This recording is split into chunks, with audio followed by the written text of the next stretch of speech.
Hi guys, in this video let's do a quick overview of IFOA CP1 exam that was basically conducted in April by IFOA. So basically let's do collective feedback analysis of IFOA CP1 April 2026 exam. So as you know, we have two exams, paper 1 and paper 2, so we will do separate discussion. So paper 1 there were two long questions, so because the questions were long, so they were at the same time mentally exhausting questions requiring lot of thinking, in deep style thinking, no standard textbook answers were there, and it was actually difficult to write relevant points because the paper was extremely lengthy, the questions were extremely long, and writing relevant points was actually a struggle area for the students. Paper 2 was slightly more structured compared to paper 1.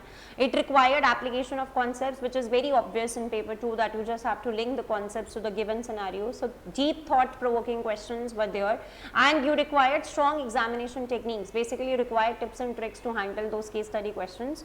So this biggest student mistakes was that poor answer structure. You are not linking answer to the case study, you are not understanding that how you need to convert theory into application, you are not able to manage time, and paper is not comfortably finishable. So these are the biggest student mistakes. So we can expect the pass marks to be somewhere between 50 to 55. Actual pass mark is based on actual performance, difficulty level and marks distribution. So plus minus 2 to 3 marks is typical.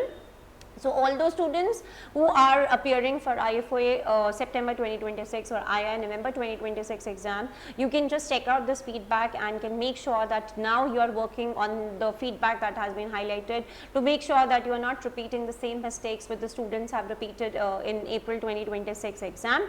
And if you appeared for IFOA CP1 April 2026 exam and your feedback was different compared to the feedback that we have highlighted, please feel free to comment on this video. Please feel free to comment on this LinkedIn article. Attached in the description box is the link for this LinkedIn article.